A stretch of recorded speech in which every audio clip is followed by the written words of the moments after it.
This podcast is sponsored by A. Miller George Funeral Home, where each life is celebrated, and their sister company, Cremation London and Middlesex, both family-owned and operated. By Hyde Park Care Pharmacy. Experience the difference an independent pharmacy can make for you and your loved ones.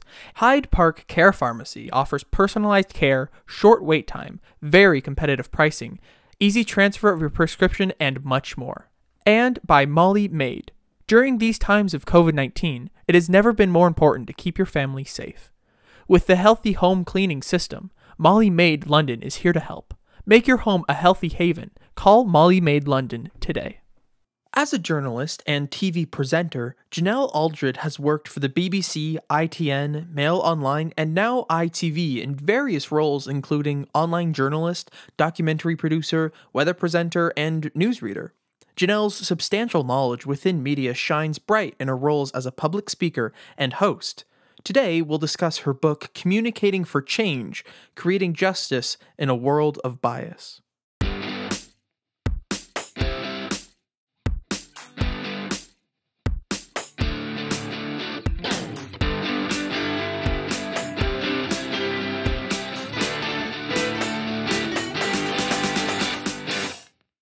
All right.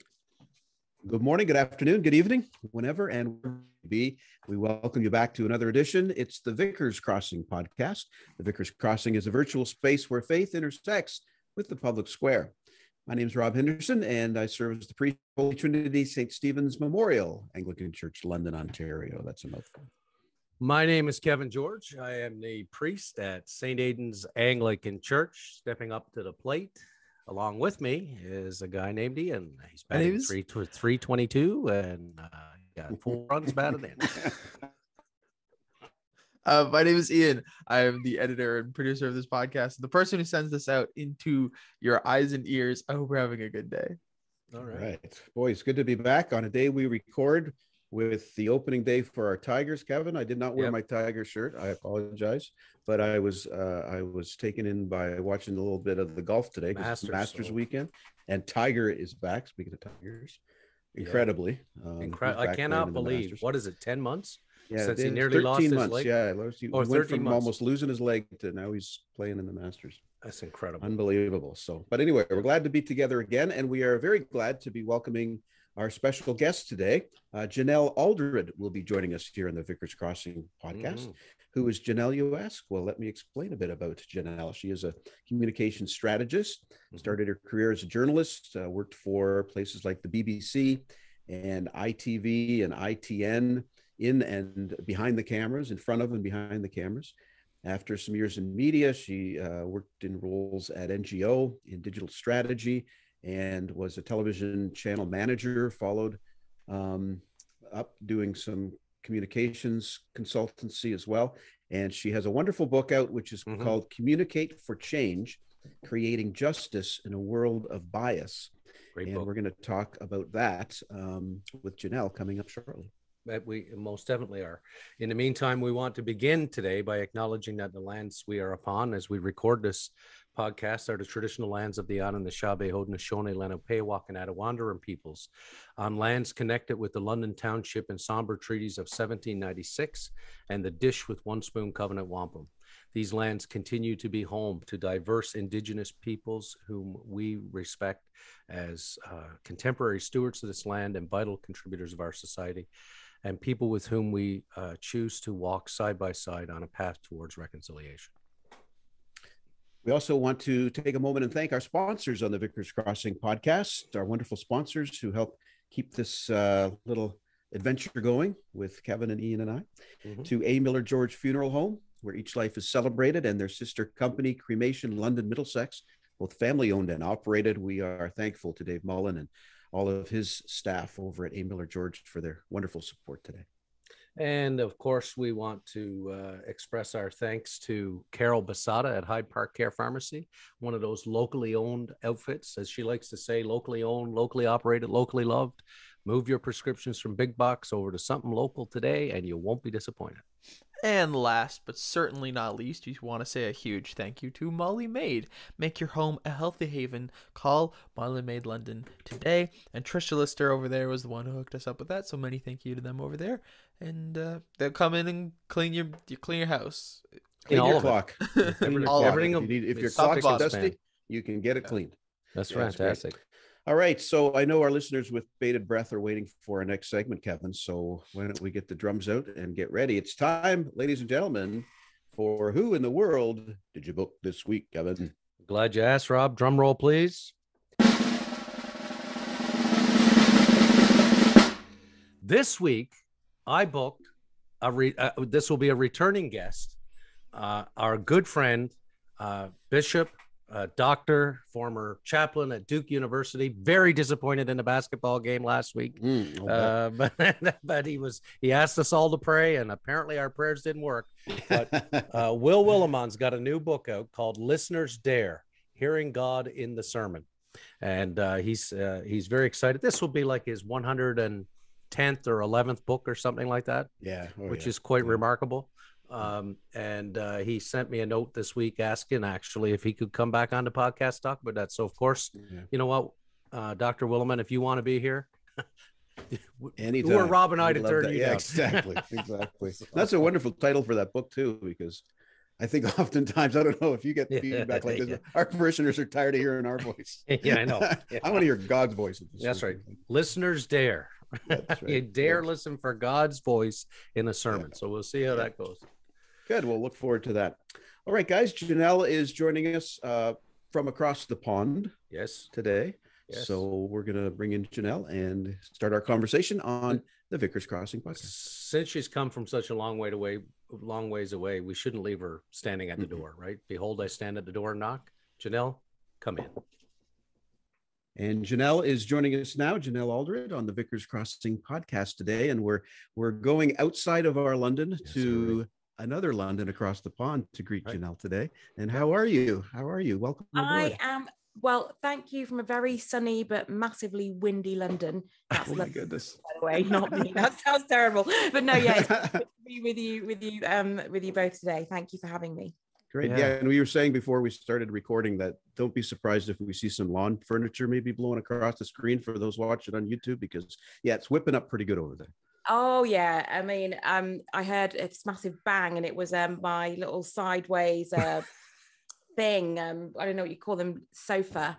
Gone from one side of my balcony to the other. So I'm hoping that that's as bad as it's going to get. It's not going to go through, or else we'll if the video production of this turns into a scene from Twister, it'll be very exciting. That's right. There goes a cow through Janelle's living room. So let's hope none of that happens. One of the things I often say to our American guests when they have them on, they try to place where we are, and I say, "Oh, it's the other London. We're voted the world's second most popular London for 168 years running, but we're happy to marry the two cities together today, and we have our own St. Paul's, not nearly as big and glamorous and all that. We have a Thames River, and we have all that, right? So we have, and you got your Middlesex county, and everything here is named for the whole thing with replicating. Yes. Oh yeah. Right after our forebears showed up and stole the land. Yes, we named it after everything. And we named it after. Yeah, exactly. So that was the plan. That is the sad part of all this. So we begin this with a land acknowledgement, and in fact, where we are is on the traditional lands of the Anishinaabe, Haudenosaunee, and Lenapehoik peoples, and there's a treaty around all that, which of course we've not honored as a people, and all that stuff. So all of that actually to say that your book, Communicate for Change, I think speaks to a lot of what needs to sink in, particularly for people in the church. And I know your book is much broader than that, but for those of us who care about justice issues as they relate to living the gospel, I believe that you've got an incredible amount of compelling advice in this book. Before we get to the book, though, I just wonder if you can share a little bit with our listeners about your own background, particularly your faith background. Because you don't come at this, sort of void of a faith, right? Like you have a very rich background. You grew up in the home of a preacher. And so you know a little bit about these vicary sorts. And faith is an important part of your journey. And I don't think, in fact, you could read this book without knowing that. And while it doesn't explicitly sort of hit faith communities, you can see that your faith is instructed the counsel that you write in this book. And so I wonder if you can share a little bit about how growing up in the family you did has affected where you are today and who you are today. Yeah, no, it's interesting. I was talking to my dad yesterday about a conversation where I was like, I don't really think I was my best self in that conversation. Especially when I've written this book, I feel a lot more judged when I'm like definitely not communicating to change. Yeah. I was talking to my dad and I said, I think I'm becoming more and more like you and Mom all the time. Because although, my dad's a minister in a Pentecostal church, Church of God of Prophecy, and it's actually a church in America, and in America it's a white majority church, but in the UK it's actually a black majority church because it came via Jamaica. And so the Americans, I think, went to the Caribbean, and then when the Caribbean diaspora came here in the Windrush years, they weren't welcome in the Church of England, in the Anglican church, Catholic churches. So they set up the churches they'd left, and Church of God of Prophecy was one of those. And so I grew up in a very much, not just that it was a black majority church full of black people in the UK, but actually a diaspora church. So very much linked and tied to Jamaica, where my parents are from, and tied to Jamaican ways of life and expression and music. So all of that really came through in kind of what I learned. A lot of tradition as well came through in that sense, and some of the tradition, superstition almost from from back home and different things. So all of these things kind of tied up together, but it was a really vibrant existence. A lot of singing, a lot of music, all of those things that people expect from a Pentecostal church. But the interesting thing about my experience was from 0 to 13, my dad was my pastor, and my dad went on his own theology journey during that time. And my dad is very much a truth teller, someone who believes in telling the truth, who believes in doing the right thing, is absolutely a rabble rouser. And my mother is one who, again, very much for the truth, very much for honesty, says it in a much more, I don't know if I want to say feminine way, but I think I'm going to say feminine way. So she'll cut you to the quick with a smile. I think if my mom was American or something, she'd be like a Southern woman, because she's that kind of person. But very much, a lot of grace, and also grew up with very eloquent communicators. So both my parents are awesome communicators, and I write about in the book, I was outside my dad's office and listened to all of his phone calls, because I was just fascinated by how he could get people to see things from a different way. And I think because churches in that time were very one kind of a way, our church was so strict, no jewelry, no trousers, none of this, none of that. Church can often become a long list of things that you can't do rather than the things that you can do. And so it definitely had that experience growing up. And I think I look back at it now, and I think, if I'm honest, that kind of life takes a lot from you, but it gives a lot to you. And I don't think I would be the person I am today if I didn't have that upbringing. Just simple things like reading in Sunday school, and being made to come to the front and recite a scripture. You have to go to the front, you have to sing a song, you have to give a testimony. All of these things are wonderful training for life and for careers and for getting on in the workplace, because actually these are skills that not a lot of people possess. But also, I think the thing that my faith has often given me is something to lean on in times when things are rocky, especially, and life is full of its ups and downs. And I know that in those moments, my faith has really informed the way I react to things, and the way that I don't react to things, and the values that I hold, like being truthful and being honest and having integrity and having values, and making sure that I stick to them. And I think, I'm sorry, it's a long answer, but I think, that is very much part of who I am. That has very much stuck with me. But I equally know that sometimes I feel that in churches, that kind of values, integrity, truth-telling sometimes isn't actually appreciated or honored. And I think if I could say one thing about why I think a lot of people leave church, especially now in this age of information, would be down to sometimes the lack of truth-telling, the lack of values, the lack of honesty. And people say, oh, well, we're not perfect. Yeah, we know. But at the same time, whether you're big or small, values, integrity, truth are things you can always carry with you. And so I think these were things that growing up with my parents in that church space kind of informed in me. Well, that's interesting you say that, because one of the things that I said now for years is the greatest enemy to church is respectability. And so instead of having integrity, we always sort of want to dress things up to make them look right. So whether it's our colonial past and our residential schools here in Canada and all the things we've covered up, and none of that has served us. And now, in our national church office right now here in Canada, we're in the middle of a bit of a scandal. You talk about communications, where our national church paper had an ACC, Anglican Church of Canada, an ACC2 story that they were about to release from some women who were complaining about institutions and dioceses in Canada. And they passed that over, the editorial board passed that over to the church leaders, who then decided to share that information with the diocese and the institutions that were being complained about and named the complainants. And so confidential sources were breached. Nobody was held accountable for a bit. They're going through it all now. In fact, our House of Bishops are meeting as we speak, and I hope there's going to be a reckoning. But the whole response to that in its immediacy was, how do we make this respectable? Like, instead of having the integrity to come out and say, we're, as you say, we're imperfect and people have failed, and we're sorry. And we're sorry. Look at what happened in Rome this week, right? Is an outlay of this past week through the residential schooling stuff. And still there's a lot of work to do, but it begins with acknowledging the wrong and apologizing for it. And we can't get there if our goal is to just look buttoned down and perfect and not have integrity. But yeah, anyway, on to the book. So, because there's more than that, but you are, by the way, you know how I found you is you were on the CBC here talking about Prince Andrew. And I love CBC because they have me on like all the time, and I love them. They're so kind and generous. Yeah, no, it was awesome. I looked up. I think you were on with Andrew Nichols, who's awesome, and there was this thing about Prince Andrew, of course, and the Epsteins and all this stuff.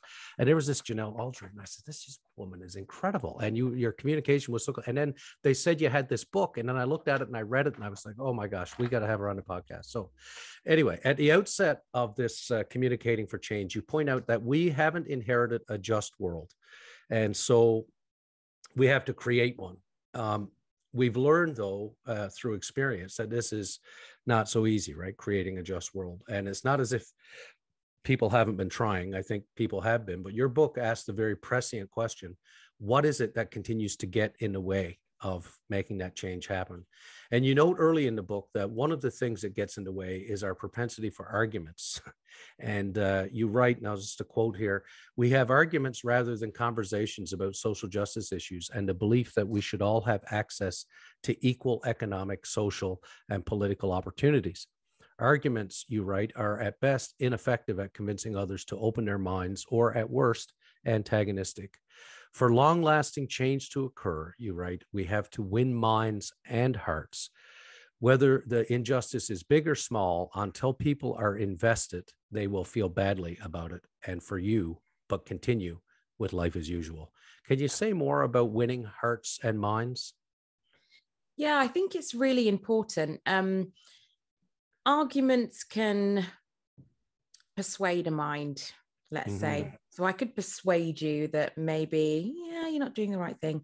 You can be like, maybe I'm not doing the right thing. And you can then move on with your day. Or, maybe that's not so good. Yeah, that is bad, isn't it? Oh, I feel so badly for you.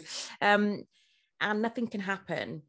And the other thing sometimes with winning minds that people like, right, well, how do we just like fix this? And it's very much a very like rules, right, dictate, all of those things, because actually there's no compassion in there really. And it just becomes like a really, really hard thing.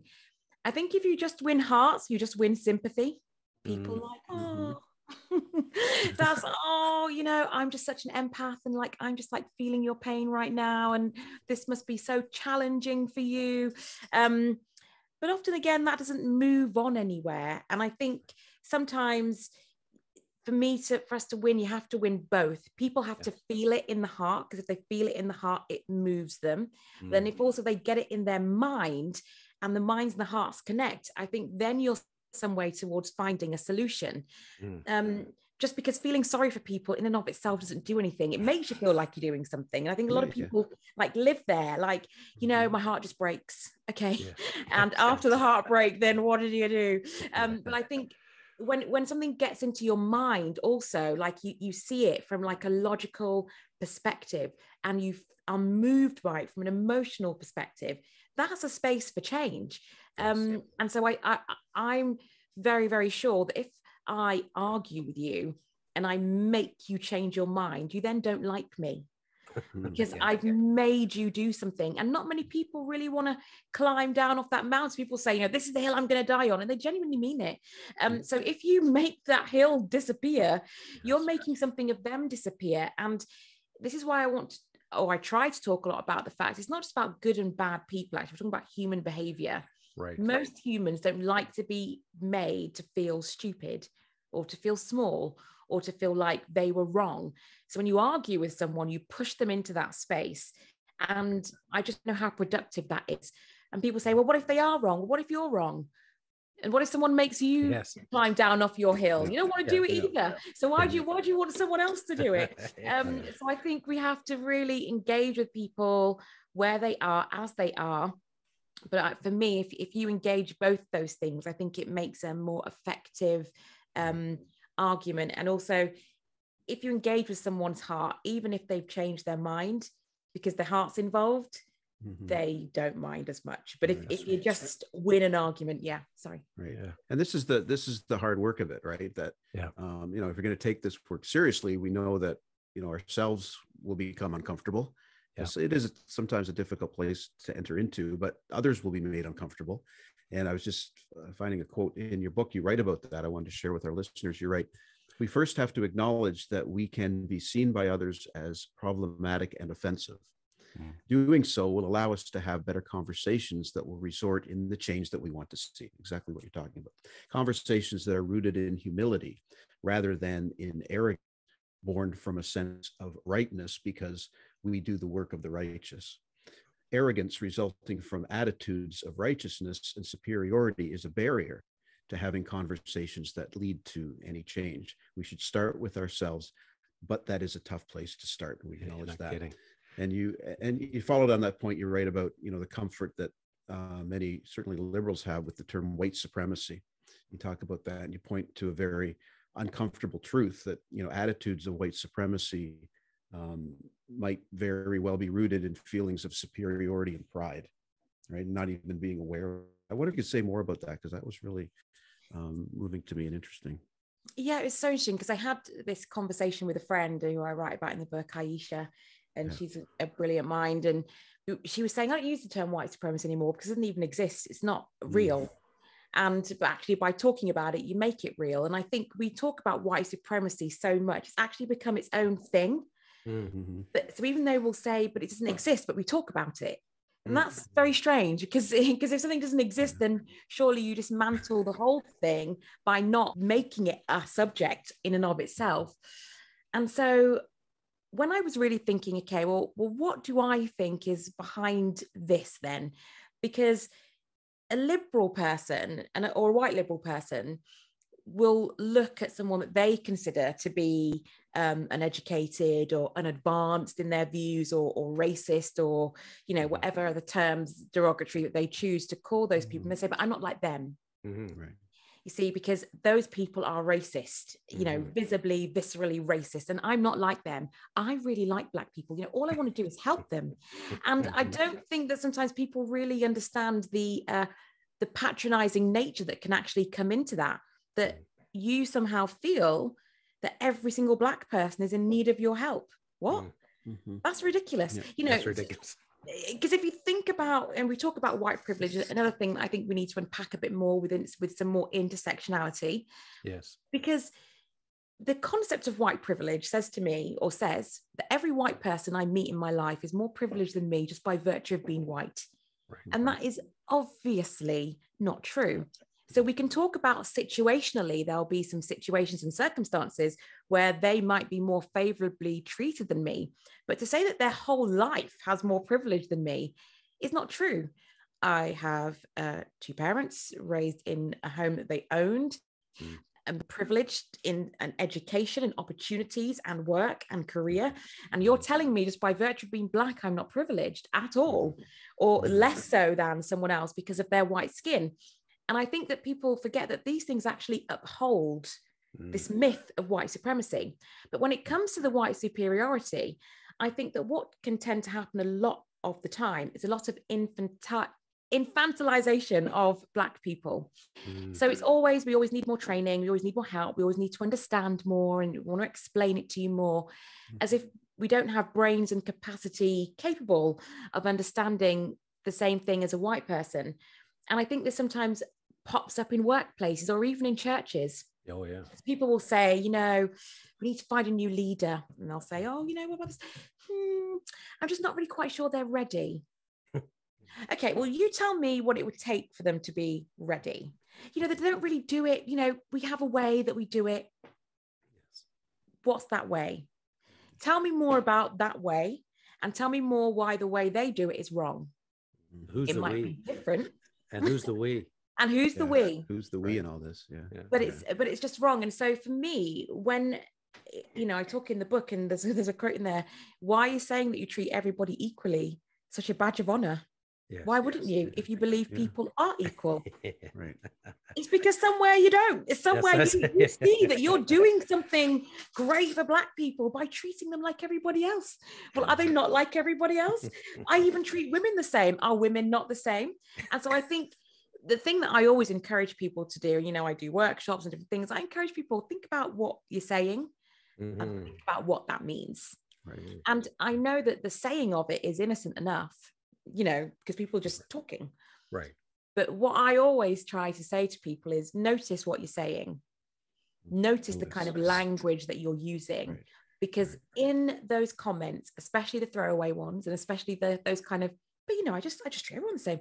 You will see your heart's condition. And there's that scripture that says, you know, out of the heart, the mouth speaks.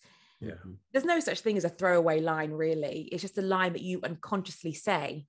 And most times the lines that get most people in trouble are the throwaway ones, because you know what? That's what you didn't plan to say. Right. That's what just came out your mouth. Right. And so in those moments, that is showing you something about your heart. Now, someone might say, well, what should I say if I want to just like say that I'm like not racist and I want to explain? Yeah. Why do you need to explain to people that you're not racist? Just don't be racist. Just treat everybody nicely. That will show them. That will show everyone, because then we'll all see. But the thing is that there's this need, and this is kind of what you're saying about in this need to look buttoned up.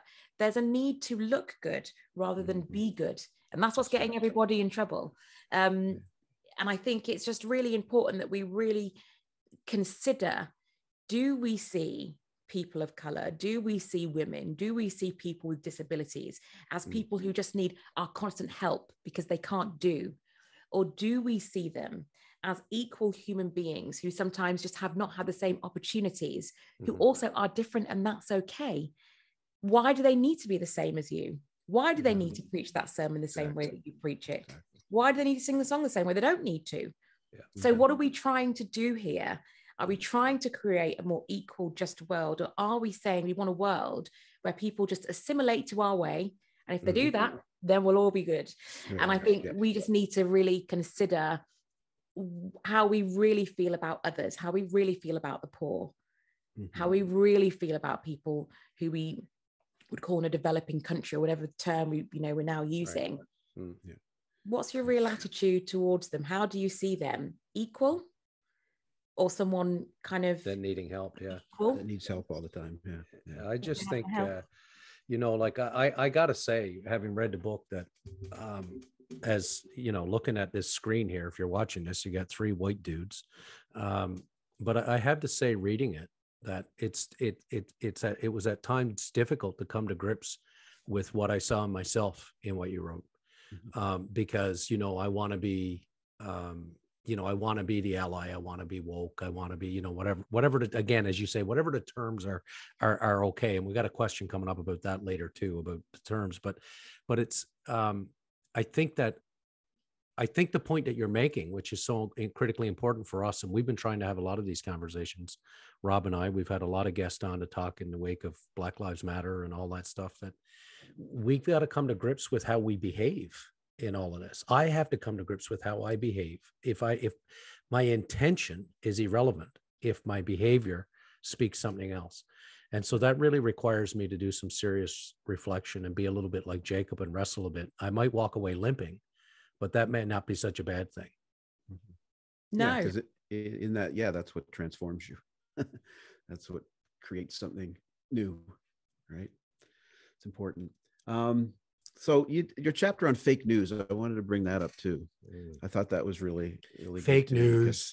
It's such fake news. Yeah. It's, I don't know he if it's didn't made coin it the into- term. He didn't coin the term. I know. Exactly. But I can't help Yeah. but break out my fake news, my Fake news. accordion playing. But we Sorry, have to ask Rob. you about it. Certainly, that's okay with your experience and stuff. And another quote from the book that I wanted to share with our listeners, and then maybe ask you a question on the other side. You write this: I don't believe the news was ever the guiding star that we thought it was. However, it was all we had, so we felt sure of it and what it represented. Now we feel the loss of that certainty as it becomes increasingly difficult to know who is telling the truth. Although we have more access to stories outside of our worlds, we have fewer ways of understanding what we see and fewer ways of knowing what is opinion, what is fact, what's in between. So rather than broadening our horizons, all this choice seems to funnel us toward what is familiar and comfortable, toward the stories and stereotypes with which we have an affinity or that make sense to us.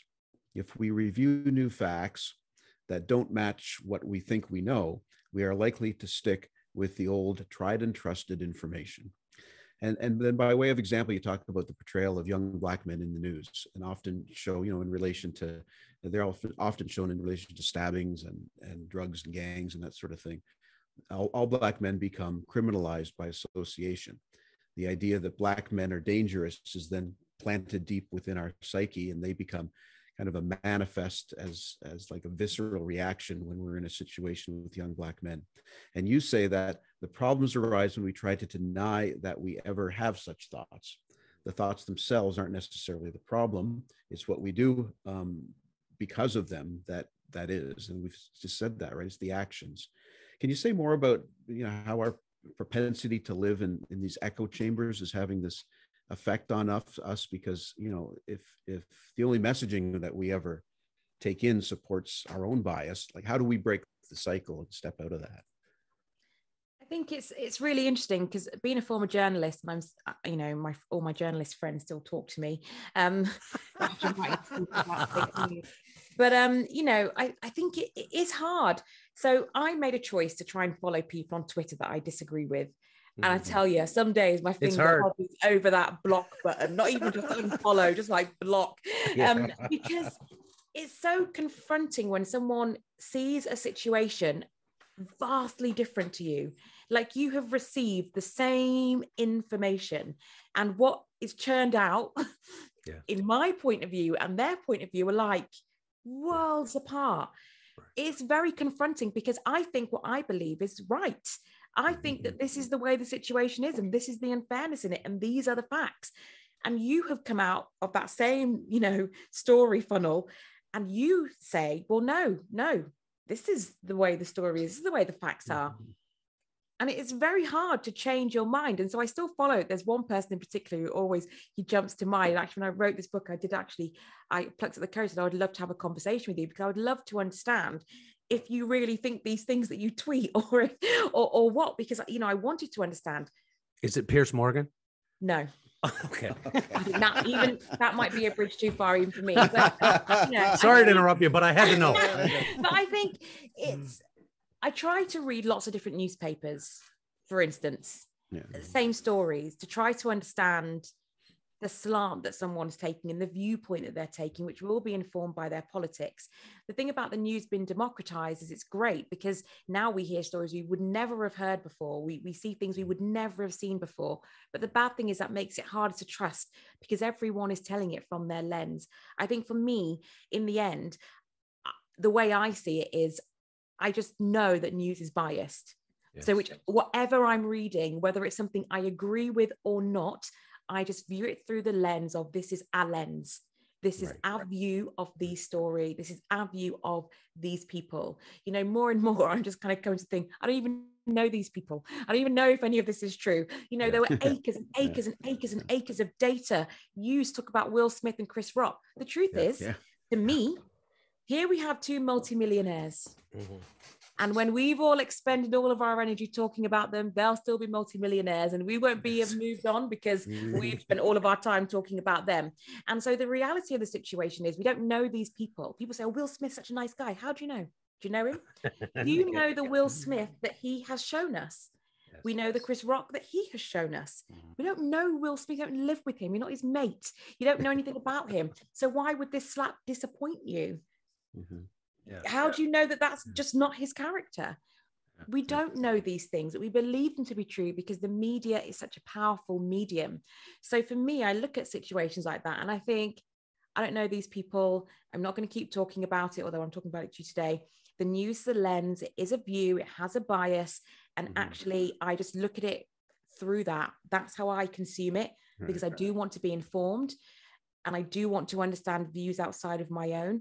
I also understand I don't need to agree with all the views outside of my own either, but it's good to see what they are and understand where they're coming from, because that's equally important. And it's interesting to me too, what is news now, right? Like that became such a news cycle thing, and it's an entertainment thing, really. Like, I mean, it's, you know, because while we were consuming our time, energy on every medium, talking about this, you know, there's a war in Ukraine, you know, in the city where they held that award ceremony, people are getting shot dead every evening because of gun violence. Like, there's all kinds of things that we would have actually considered newsworthy even 20 years ago that are displaced when the space is taken up talking about multimillionaires having a tiff.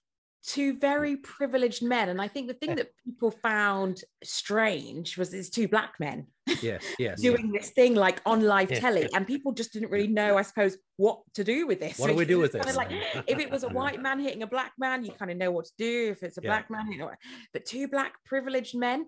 And also it's because you've got to think about the general psyche of people, you know, as I mentioned about in the news, about black men really not having and being disadvantaged and not having any money and not having any opportunities. And here we have two people who are the complete opposite of that, having this real, you know, moment in front of everybody. And because I think there were just so many things that people found confounding about it, because it's just so not kind of the narrative. And if you're in that space, you should definitely be on your best behavior all the time, because, you know, you should be lucky to be there. And so, and the fact that they didn't feel lucky to be there in that moment, they were just themselves. People found that really confronting. But I think when it comes to, you know, the criminalization of black men, that is the more normal narrative story. Some kids broke into where I live, not my house, but it's an apartment block. People like these thugs, they're kids. The children, they're annoying at best. They've got nothing to do at the worst. You know, at worst, this is the beginning of criminal behavior.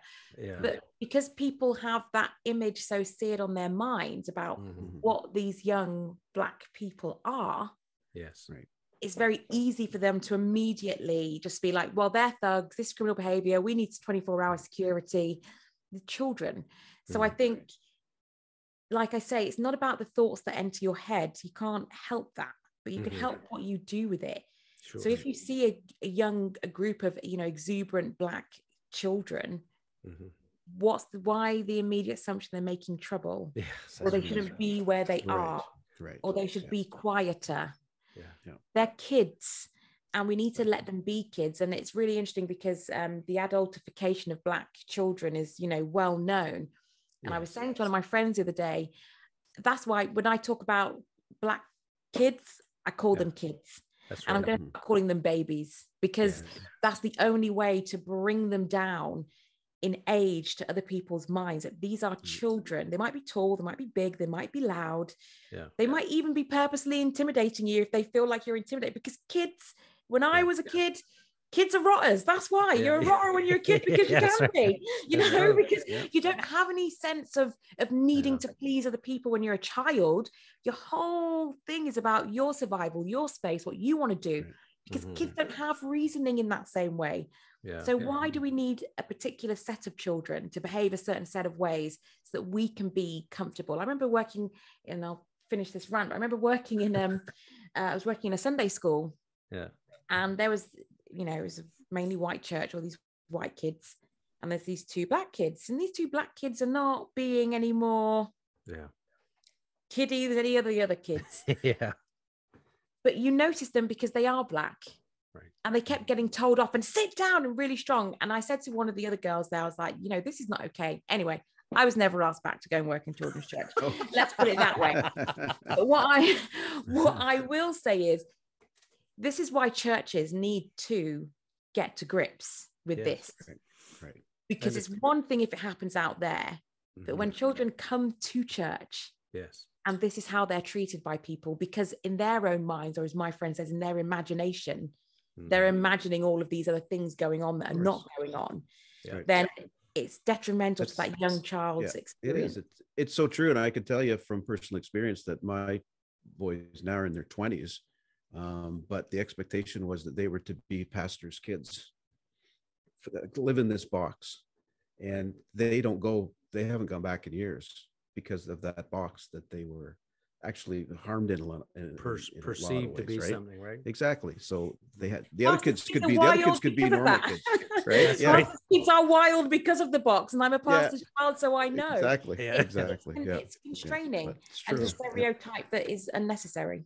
So the words matter, right? Like one of the things you said when we were talking about, Will Smith and Chris Rock, was that there's a privilege there, right? So that's one of those words you raised earlier that's loaded, right? Because we can both use the word and mean something different, right? Like white privilege, we can see that differently. You write about how words become weaponized, and you note in the book that words like woke, privilege, diversity, and unconscious bias have become loaded and mean different things to different people. You quite rightly, I think, point out that we can't keep hiding behind unconscious bias. And you point out that we've got work to do to bring about cultural change. The hope for us to do that, you say, is for us to stop weaponizing these words so that we can better understand the issues. And this becomes critically important, for instance, when welcoming newcomers to a country. And of course, you folks have been through a whole lot over there in the UK with Brexit and so on, and all the attitudes, right? But the UK, like Canada, you know, we've the same sort of thing. I mean, we saw a lot of this in the truckers movement and in different places where it was like there's all this xenophobia that sort of, and there's another word that's sort of loaded, but there's a lot in there. You're right. These human beings are more than just an aimless group of people. We forget that everyone has hopes and dreams, and that most refugees haven't fled their homes just to scrape by on handouts and menial jobs at the bottom rung of society. They don't tend to leave loved ones and familiarity and risk their lives in leaky dinghies merely to eke out an existence in a hostile new country. They often dream of contributing by working hard, starting new businesses, and buying properties if the conditions are right. And I couldn't help when I was reading this section, but think about what's going on right now. I mean, we're not a year removed from the Taliban taking over in Afghanistan and a mass exodus of people and the horrifying images that we saw. Our country committed to bring 25,000 Afghans here. To date, we've only gotten just under 10,000 here.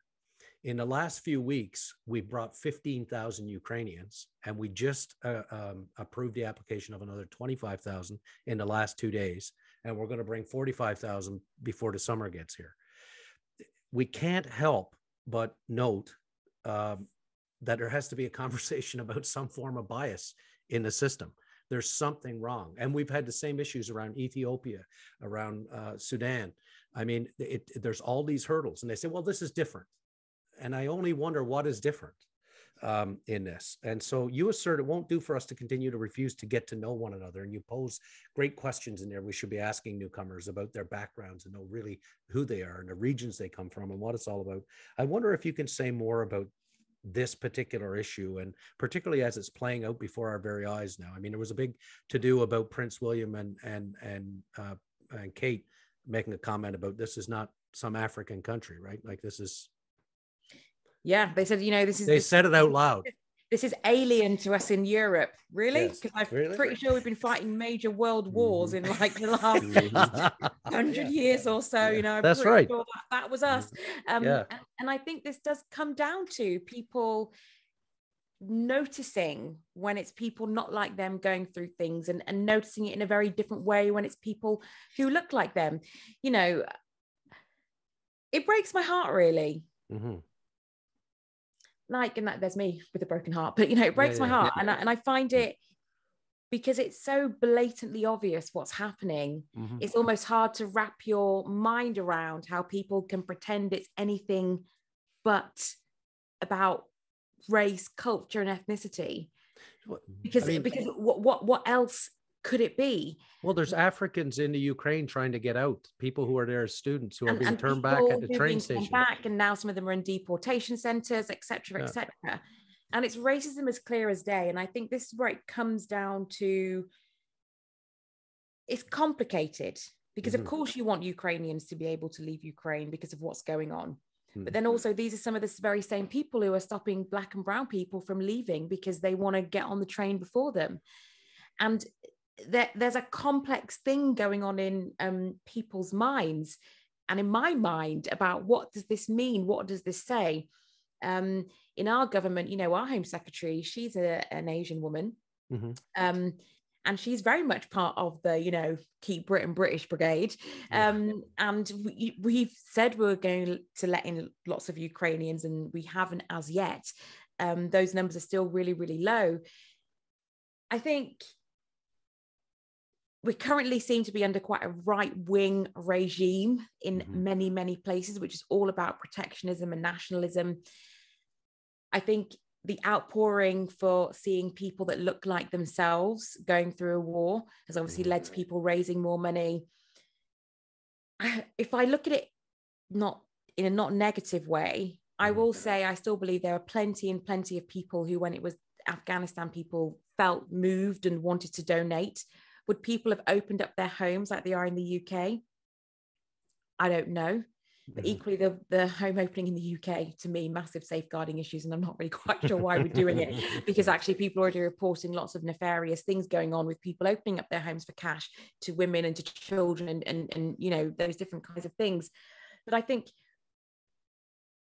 because words are so weaponized, almost being called racist is enough for someone to clutch their pearls and end the conversation.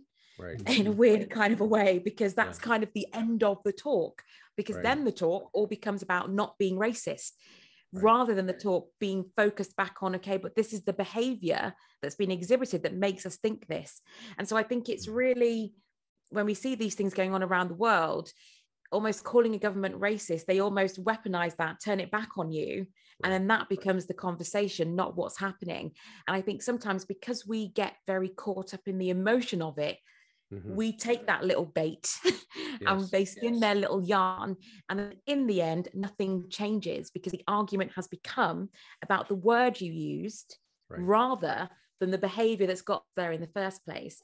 And I think sometimes we who are on the side of justice need to get out of our feelings a bit sometimes. It is rooted in passion and emotion, and it will always be.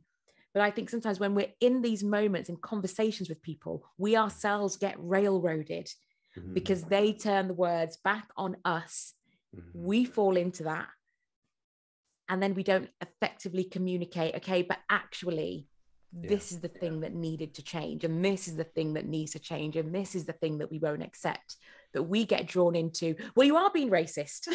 And then that's just like a conversation that goes nowhere. Well, I will say that we have a journalist here called Vasi Kapelis, who has a CBC show called Power and Politics. Don't know if you've been on there, but she had our Minister of Immigration on, and I want to commend what she did, because the word didn't come up, right? Instead, what she did was asked very smart questions about why this church has been trying to bring seven members of an Afghan family here from Pakistan. Why are the hurdles so high? And we totally appreciate that you're dropping those hurdles for the Ukrainians. 100%. That's what we want, right? Can we do that over here? right? And so she tried very hard to sort of not use the word and to sort of not say this is race, but to say, look, Canadians have questions about why there's a difference. And I think that's the conversation we got to have without it becoming pejorative or binary, because all these folks deserve a safe home. It doesn't matter. It doesn't matter. They're all fleeing war. They're all fleeing injustice. And it's like a young journalist once I was giving a talk, and she said to me, how do you call out racism in the newsrooms? I said, listen, unless someone actually uses racist words, very hard. I said, but what you can always question is fairness. Yes. You can always say, is this fair? Because yeah. this is the treatment I see someone else getting, and this is the treatment that I'm getting, and I'm just wondering why. Yeah, and why as a dear lady, do you let them explain if they can why? And I think that's better. You mentioned a little while ago about the bubble, and I think it also, which you write about, this need to be right all the time. And some of us think that we're right all the time. Maybe one of them is in the Zoom call right now, but I'm a George, Ian, and in our family in Newfoundland, where I come from, it's very well known that the Georges are always right. Sure. But you write about our blind spots in your book, and I want to share a quote, and then I have a question on the other side. So you write, most of us don't know when we're wrong, which is a real kink in the human psyche. We can spot danger, our bodies regulate themselves in amazing ways, and we've managed to find cures for many ailments. But we fail to notice when we persist strongly in going down the wrong path. There are some truths that we just cannot see. We are like children who put their shoes on themselves, but on the wrong feet. They will not be persuaded that they must be uncomfortable because they are proud of their achievement and are adamant that their feet are fine. In a twist that could be considered either cruel or kind, that kink in the human psyche allows us to feel good about the decisions we make, even when we're wrong. We are able to be proud of who and what we think we are, which is an excellent paragraph. You refer to this inability to see when we're wrong as a kink or blind spot. And can you talk about more about how this kink and blind spot like hinders progress? So my grandmother's of a generation where Africans and Caribbean people didn't really get along. And so the other day I was saying something to her and she was like, well, I'm not African, I'm a Jamaican. I was just like, okay, well, we're just going to park that one there, because she doesn't want to know. She doesn't want to see it. She is very much sure. She's like, me a Jamaican, me born. So I was like, okay. And she's my nan. So I was like, do you know what? This argument is going to take us down like a real rocky road. We're going to have to talk about a lot of things. But for her, she just doesn't see it. She doesn't get it. I'm sure she will have heard about the whole, slave trade and how this came to be. There was a thing. But she just, in her mind, the information she has received or feels she received about Africans and Caribbeans not getting along means that she can't see this other bit of information as truth. And I think sometimes we have that. So it's like someone will say, oh, white people are racist. I don't personally, I think everyone has racism in them, if I'm honest. So that's kind of what I think. But in terms of a visceral or a known kind of racism, I don't think every single white person feels like that. I think we have to believe people change and evolve, or else what are we doing? But I also believe that some white people don't know they're racist. I genuinely think they like Black people. But I can tell you after a conversation with them that they are probably quite racist. And I know that if you said that to them, they would be horrified, because in their mind, they're like, but I treat everyone equally. It's that same kind of thing. And so I think, in a sense, they have a real blind spot to what they really think, or to how they really feel, or to what their behavior actually says. And I think we all have that. And even if I pointed out to them they were racist, I tell you, they would probably rather not speak to me again than see their racism, or see that what I'm saying is true, let's say. And so I think a lot of us suffer from that. And I do think it holds progress back, because it comes back to the thing about like seeing black boys on the street. Yes. So if you see them on the street and you immediately, if you're a woman, you know, clutch your handbag and like walk to the other side of the street. I'm not saying that you didn't feel unsafe. I'm asking you, why did you feel unsafe? Right. What information has led you to feel unsafe? Did they threaten you? Did they look at you? Did they look like they were going to steal your purse? Or did you imagine that they looked like they're going to? Why did you imagine they were going to steal your purse? So this same person might sit down with me and say, but you know, they weren't like you. And to them, they feel like they're explaining something. And maybe those people weren't like me. Maybe those people did look dangerous. But I think it's about understanding that there's all this stuff going on in you all the time, that it's kind of hard to know until you get into a situation where you're confronted with it. And for some of us, we're not confronted with it. We're not confronted with that group of people. But then when we are, it explains something about something that we haven't spotted yet. And I think the real test for people who want to move forward in justice is, when I spotted it, what did I do next? Right. Did I just say, well, I just can't help the way I think, which is true? Right. Yeah. Or did you say, do you know what? I'm going to interrogate a bit more why that narrative was immediately presenting itself to me about a group of people I have little to no interaction with. I want to examine in my own self why I make friends at my workplace with everyone, but I haven't managed to make friends with a black person outside of work yet. I want to examine, and it's something I'm examining in my own self, why all of my friends from a certain kind of economic bracket the same as me. Right. What does that say about me? What does that say about the fact that I would say I care passionately about the poor? Where is that showing up in my life? How is that showing up in my life? Clearly, I can't call this an unconscious bias, because I know it's there, because I can look around and I can see. But I also have to say there's obviously something going on in my own mind, in my own narratives, in my own blind spots, that I'm at a disconnect with what I'm saying I want to do and see in the world, and what I'm actually doing and seeing in the world. So I might feel fine about it because every now and again I go to Waitrose and they've got these bags and you can buy them and it gives a bundle of whatever it is you bought to, you know, the food bank, and that's my contribution. It's not contributing. That's a guilty plaster at best. And so I think it's always about examining and thinking about, what am I not seeing? What am I not doing? Why is this not happening for me?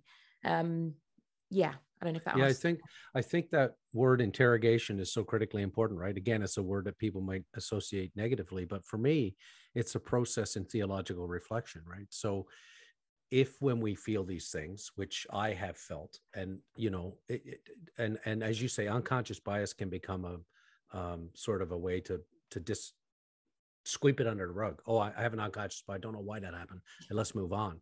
But if I'm prepared to actually think about it in theological terms, in the sense of how we live and move and have our being, Rob and I, in churches and so on, and we talk about people who are baptized and who make commitments to seek and serve Christ in all persons, to love neighbor as self, to strive for peace and unity among all people, to respect the dignity of every human being, then it's incumbent upon me then to ask, what is it about that discomfort or that irrational fear or whatever else it is that I'm feeling that's causing me to live in a way which is no longer congruent with my baptismal covenant? I'm now willing to set that aside in order to take this so-called unconscious bias I have. You know, there's time for confession too. There is. And you know, and I maintain, and I will maintain this till like the day I die, because this is one of the hills. There's many hills I would die on. This is one of them. You know what good treatment is. Yes. Everybody knows what it is to treat somebody well, because we do it when it's expedient, when the person is important, when they're important to us or to something that we want to do or be or have or say. Everybody knows what good treatment is. Right. So you also know when you're not giving people good treatment. I know when I'm not giving people good treatment. Right. I can feel it in my body when a snide remark is like on the cusp of my mouth.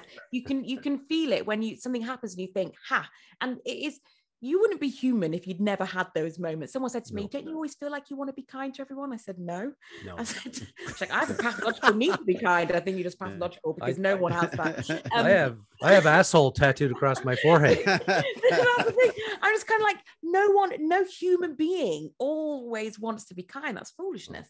But the truth of the matter is, we do know when we are being kind, and therefore we do know when we're not being kind. And we do know when we would give someone this benefit of the doubt for being 5 minutes late, and when we won't give that person the benefit of the doubt for being 5 minutes late. And yes, you might be like personal circumstance and this and that, and I will take all of that. But equally, you know when you're not extending grace to people. And if you find that the same kinds of people are always not getting your grace, then I think you have to recognize there's something going on here. And so we end up becoming what we're trying to fix, right? So you write about David and Goliath. Tell us about David and Goliath. Tell us, like, we all tend to see ourselves as Davids in that story, right? Oh yeah, because everyone thinks they're the little guy. Not true. You meet a really powerful person, they're like, I'm just so humble, and they're running this mega church and they want to send you give you this yarn about the fact that they're just some young person. No. Please don't do that, because by doing that you don't own and claim your power, and therefore it makes people very hard to come up against you, because you're almost pretending that you're as small as they are. I remember working for someone, they were like, because we're colleagues. I said, I know you keep saying that, but you don't believe it, do you? Because I do. I said, you own the company, and that's okay. Like, we don't have to pretend that we're all on the same level, because we're not. And actually, by doing that, it's actually, for me, a little manipulative, because what that then forces me to not be able to do is to confront when you're using your power in a way that you shouldn't be, because then you'll come back to me, but we're all this, I've always treated you like a colleague. No, I'm your staff member. You're the pastor. I'm in the church. You've managed to build up a massive church. You don't do that by accident. You don't do it just unthinkingly. And one night you just woke up and all these members were here. Don't give me, it's nonsense. And even if you wanted to lead a church like that, why? Why don't you lead your local parish church? Why am I a journalist on telly? You get all these TV journalists, but I just care about the stories. Okay, well, you can write them in the newspaper, but you don't. You want to come on the telly and show your face. These are all choices. They're all decisions that we make all the time. And so I think it is really about people owning their choices, owning their decision, owning their power, because power is not bad unless you want to use it badly. It's not bad to have power. It's not bad, because power can be used for all kinds of good. And so I think we all want to be David. Sometimes we're Goliath. Sometimes we're Saul. Sometimes we're the person who feels everything we had losing. We're losing our grip, and there's some young gun coming up behind who is charismatic and all the things that people used to call us. And it's about just owning those feelings. Like I said, the feeling itself and the thought itself is just the human bit. That's what you do with it. But when you won't even acknowledge it, I'm telling you, your behavior will be more nefarious and Machiavellian. And well, isn't it it's not that? Right. And isn't it what's happening with populism nowadays? I mean, basically, you've got Donald Trump is this champion of the little guy. I mean, really, when did that happen? How did the guy who sits on a gold-plated toilet? Right. Our chancellor's wife has just claimed that she's a non-dom in the UK, and that's why she doesn't have to pay tax. And here is someone who the taxpayers pay for your house. You and your husband, you have houses, but you live most nights with your kids at the pleasure of the taxpayer. You're a billionaire. You don't want to pay tax in this country. And I think there's something about the fact of pre-information and pre-mobile phones and pre-world at your fingertips, people would hide this stuff. Right. And now it's just very blatant, and they're in your face with it. And it's almost like, because it's in your face, you almost can't challenge it. Because it's just so blatant. Yeah, exactly. I think the fact that in this country we have a load of millionaires and billionaires convincing very, very poor people that somehow they're their champion lets you know that when truth leaves the room, so many people can be deceived. And this is why I think it's important that if the church wants to be relevant, then it needs to be honest. And if it can't be honest, then it won't be relevant, because actually what people are seeking now is truth, and they're being lied to, but there's no one to tell them the truth. And the people who should be the voice of truth are no longer believed for their dishonesty. And I think it's a sad, sad, sad state of affairs that we're in, because the church is not trusted. The church is not seen as relevant. And to me, the message of Jesus is always relevant. But not when the people speaking it are speaking lies out of the same mouth. And I think whenever it comes to that, if you are wanting to look good rather than be good, then you can't be honest. And that is the problem that we're in. Amen to that. That's, I was just going to say, that's a great way to finish our podcast with a big amen to that. Yeah. That's perfect. So, Genelle, I was so thankful that we could spend this time with you today and that you give us some time. You really have been wonderful today. And we want to encourage everybody to pick up the book, Communicate for Change, Creating Justice in a World of Bias. Genelle Aldred is the author, and she is a guest on our podcast today at the Vickers Crossing. So we wish you all the best. Thank you so much for being with us today. Thank you for having me. Thank you. And there she goes, Genelle Aldred, our guest today from Northern London, the other London. I'm in North London. You're in North London. This is a different Northern London. Okay, that's right. Okay. So again, our thanks to Genelle. I really appreciate her time today. Thanks, guys. Another great edition of the Vickers Crossing. And thanks to our sponsors again, to A. Miller George Funeral Home, where each life is celebrated, and their sister company, Cremation London, Middlesex, both family owned and operated, to Hyde Park Care Pharmacy, locally owned, locally operated, locally loved, and to our friends at Molly Maid. Make your home a healthy haven.